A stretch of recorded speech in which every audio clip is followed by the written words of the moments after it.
Hi everyone! Merry Christmas, Happy Holidays. I thought this would be a great time to get back on and answer some more questions in a tag that I found from SunshineLeclare, Donna at SunshineLeclare.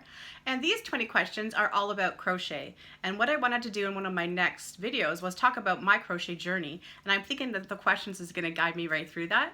So I'm going to try that. Anyway, here we go. I'm going to be looking down a little bit because I have to check these questions out as we go. Number 1.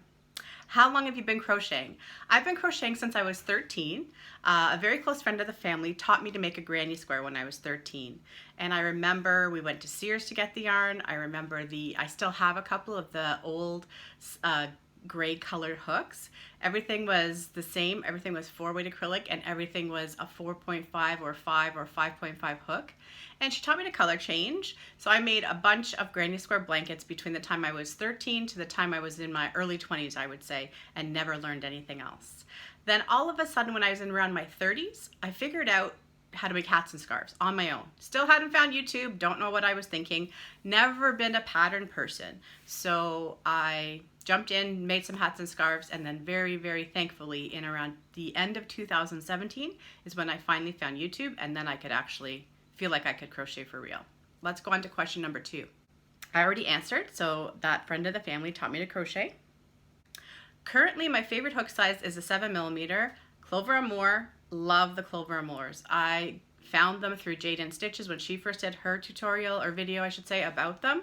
And once I got that set of clovers, I basically don't use anything else. There's been the very odd occasion where I felt like for a thicker project I wanted a really heavy hook to use or something like that, but 99% of my time I use those hooks now, and I love the drape I can get with a regular 4-weight acrylic and a 7mm hook.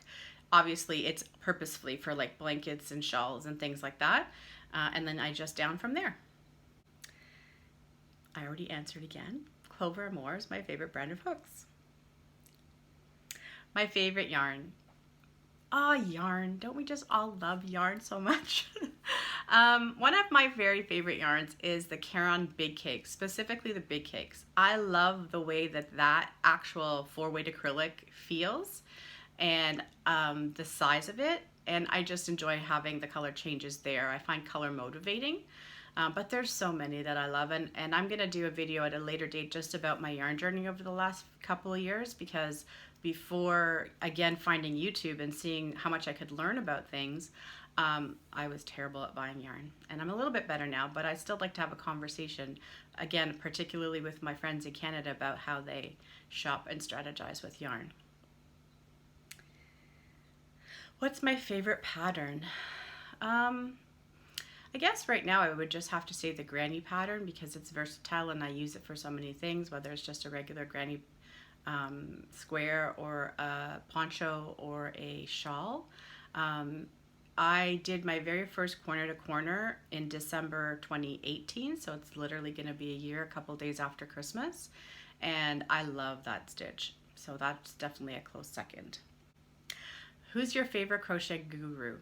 Well, I have to go with my first, and when I was trying to get into YouTube and trying to use it to learn, it takes a minute when you're trying to get connected with people, because it seems overwhelming at first when you haven't seen many tutorials. So the first person I really connected with was Jade & Stitches, and I'm sure part of that is that knowing that she's somewhere nearby. I'm from Ontario, and I know she is as well, Ontario, Canada. But the way she teaches was exactly what I needed. So I would have to say Jada is my favorite crochet guru, but there are several others that I really enjoy as well. What are you inspired by? I'm inspired quite a bit by color. I find color very motivating. This was an accident, I just realized. This is shawl in a ball, but it's a whole bunch of different ends of shawl in a ball. It's not just one. And sometimes you just want that motivation of the yarn changing for you. So I'm very motivated by color. What I actually have to use for stitch markers is safety pins, and I even bought the wrong size, but I did get a bunch just so I would have them on hand. And then since then I've been gifted some stitch markers, which are my favorite, and I use those all the time, thanks to my friend Nicole from Alpaca, my Madzdesignz. And I've tried making some, but one of the things I like to try to include in things like stitch markers and or even project bags is crochet itself. So I have a few crochet threads and I have the smaller hook, so every once in a while I try to pull that out and try making them just using the thread. What is the highest amount I've paid for one skein of yarn? I don't even know, but not a lot. Probably around $12, if that. I do not buy yarn unless it's on sale, but that's just because that's how I always have been. My favorite way to shop for clothes has always been off season, when it's 50 to 70% off the lowest ticketed price, and that's exactly like how I like to buy my yarn. And I know myself, so I don't dabble in the fancy yarns, and I enjoy watching other people talk about them, but I just don't see myself going down that path. I'm a regular big box store type yarn person, but I love going to Spin Right, Yarn Factory Outlet and Listable, because I know I can get such great deals there, and then I can really stock up and have my yarn scape the way I want it. How many times have you done a project before you got it right? Generally, with what I've been doing since finding YouTube a couple years ago, is I follow tutorials. I've never been a pattern person, so by following the actual tutorial, it doesn't usually take too many kicks at the can. I haven't had too many issues with having to like give up or things like that. Usually I can figure it out. Corner to corner comes to mind though, because when I first put that on a year before I used it, I was like, there's no way, I don't want to try this. It's not for me. A year later, it seemed much simpler. And I attribute that to the fact that in between there, I actually did follow Jaden Stitches for her 2018 calendar blanket, which was a stitch a month. And that I learned so much from. So what the most valuable lesson was, go back and try again. So I can kind of identify when I look at a tutorial if it's not going to work for me, so I don't spend a lot of time doing something over and over again. I would rather feel like I'm making progress on something and then go back and try it again when I feel like I can actually learn it. So patterns, no, I do not read patterns. I have done a couple of patterns just for the sake of saying I've done them, and it's been within the last year or so, but I don't like it. And I don't like to read books, so I think that they're connected. I much more enjoy learning from a tutorial, and I'm going to talk a little bit at the end about what my plans are for 2020, and it has to do with not just winging it, but trying to have a year of learning, because there's a little bit of a slippery slope there, I find, once you get good enough that you can kind of figure things out on your own, but it can get too comfortable and then the learning doesn't continue. So we'll get back to that. I have a decent amount of yarn. My husband would say I have too much yarn, but he also is very good about it. The issue I have is I don't have a good space for my yarn, and that's sort of purposeful, because the space I would choose to use for my yarn I need to leave for my cat Star right now, because she's 16 and a half and she deserves her space as well. But once she's no longer with us, then I will have a yarn room, and at that point, once I can see it all, then I'll feel like I know what I have, and it's easier, I feel, to go at your projects when you can see it all. I just love when I see Christa at the Secret Yarnery's yarn all laid out behind her, and Crystal at Bag O' Day. I really would love to be able to see what's there, to know the different types I have, and be able to just be motivated by that. I find looking at it very motivating for starting projects. I don't think I'm a yarnaholic. I've actually gotten to the point where it's hard for me to buy yarn. Because I have enough. There's always new yarns coming out that you want to maybe try, but what I've been also finding is that when I try a yarn that I don't like, then I will kind of write off that entire kind of yarn. So I know that Red Heart Unforgettable keeps coming up, that people love it so much. I haven't tried that specific yarn, but I did try quite a bit of those Facet Stones from Loops and Threads, which I understand are the same type of yarn, and I can't stand that yarn that pulls apart like that. It drives me absolutely crazy that you can pull on the yarn and it will break. So I just won't use it. At least not right now. So that's how I get. Like, if I love it, I love it. If I don't like it, I probably won't ever get it again. Yes, I have freestyled crochet many times. Oh, the counting thing, it's so funny. I've actually just had to say to my husband a couple of times, if you ask me a question and I don't answer you, I'm counting.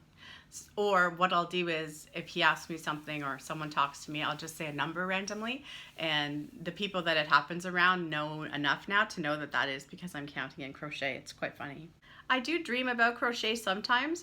If I'm really like concentrating, like I've been trying to wrap up a few Christmas things over the last couple weeks or so, and they're bigger projects as well. So I intentionally was also taking a little bit of a break before starting a second project. And then it's on your mind because you know it's there. Like you know you have enough time, but at the same point, it's on my mind because it's not done yet. Do you drive and crochet? No. When I go to pick up my husband, sometimes if I have to wait for him, then I'll crochet in the car, but I do not drive and crochet. Yes, I get to crochet at work because we have breaks and lunches, and so we can take advantage of the time. But I always have crochet with me at work. The next question was about whether you dislike a simple pattern because it's difficult to understand from how it's written. I wouldn't know because I'm not going to be following patterns. How many UFOs do you have? Currently, I have, like UFO to me implies it's not being worked on. So I have 0 UFOs. I have about 3 whips right now. One's a last minute Christmas present just because I have time, because I'm gonna give it to my mom on Christmas Eve. I'm just making her a pillow cover. I'm making my cat a Christmas colored blanket, so her blanket gets to switch up. It's just green though, it's just green and pet yarn. And I had a hat already done that I started a cowl for, and when these other 2 things are done, I will finish the cowl. And that's all for my current whip. So nothing that I haven't finished that's just in the parking lot. Everything that I have on the go is going to be done. It's going to be worked on. Do you travel with your yarn and crochet? Yes, I do all the time. I actually pack for vacation with what projects I want to bring and typically find a yarn store and go buy more yarn. Although that was last summer, so I don't know if that'll happen the next time we go away, but we'll see. So those were those 20 questions, and I figure at the end here I'll just do a little recap of what my 2019 was like and where I see myself going for 2020. And at the very end of the video, I have included the makes that I have done since the last video, or at least the most of them. Very crochet rich, but a little bit stagnant year for me. I did a lot of blankets. I think I counted, I did about 6 adult size blankets, and then I'll just call the next category lap gans. They're either for kids or they were just lap gan size, and I think I did another 6 of those, and I did about 4 baby blankets. So that's a lot of crochet. I did quite a bit of cotton work in terms of anything to do for the bathroom or the kitchen. And I also made my bestie a fisherman sweater, and I made her a full pool cover up. I probably made about 4 to 8 ponchos this past year, and I probably made about 50 hats, and I don't even know how many scarves and shawls and cowls. What I didn't do well in 2019 is I don't feel like I broadened my crochet horizons much. So I really want that to change for 2020. I keep going back to the Jade and Stitches 2018 calendar blanket because I feel like it took my crochet to another level. So I am going to intentionally look for projects like that, and I'm actually considering redoing that on a smaller scale just to practice those 12 stitches again and just make a wrap, because even though I enjoyed it so much and I feel like it made my other crochet so much better, I haven't gone and independently used more than 2 of those stitches. So I want to go back and really feel like I grounded myself in what I learned. I love this 2020 Ice Yarn Challenge that's come out because it's what you make it. You can make it your own. We have a month to do it. Scarves are easy to make, but I want to push myself. I have a lot of thinner yarns that I haven't really been playing with, so I'm going to use January and February in 2020 to finish up some cozy crochet, and then starting March 1st I'm going to be moving on to my lighter weight stuff, and I really want to concentrate on making myself some wearables that I can make use of in 2020 and finding different tutorials to follow that will broaden my horizons. And it's so hard to let yourself spend the time learning something when you know how much faster it is to just do what you already know. And maybe that's also the downside of not following patterns, because I go back to the things I've already done before because I've watched them and I've learned them, and I can stick the tutorial on for a few minutes and be caught right back up like that. But I'm going to actually force myself to try some tutorials that I didn't try in 2019 because I didn't make the time for them, to sort of broaden my horizons and work with the smaller hooks, work with the thinner yarns, and have more of a shell crochet year. Instead of trying to do things that I think people will be interested in, I'm going to just do some crochet for myself. That's my plan anyway. Anyway, I wanted to just get on one more time before 2019 was over and say hello to you all and thank you for all your wonderfully kind feedback on my last video, and thank you for your support, and wish you all the best for the holidays and the coming new year, and happy crochet. If you have any questions, please don't hesitate to leave them in the comments below. And until we, I thought I would tell you too, what my plan is going forward. I'm going to commit to one video a month, and I am choosing to go the longer route. I really enjoy Hannah from the Courtesy Cottage Crochets style of her podcast, where she comes out twice a month, but the videos are almost an hour. That's what I'm going for. I'm not sure that I would have the content to do 2 a month yet, so I'm going to commit to doing 1 a month. Then I'm going to break it up to the things that I'm making and talking about yarn. I want to get into a conversation with everyone about what I've discovered in my yarn shopping journey over the last couple of years, and get your feedback about what I could be doing differently, and maybe some help with all the limitations we have. We don't have as much available to us here right in Canada. So that's what my plan is, and I'm looking forward to engaging with everybody. All the best again for the holidays. Thank you so much, and I will see you in 2020. Bye for now.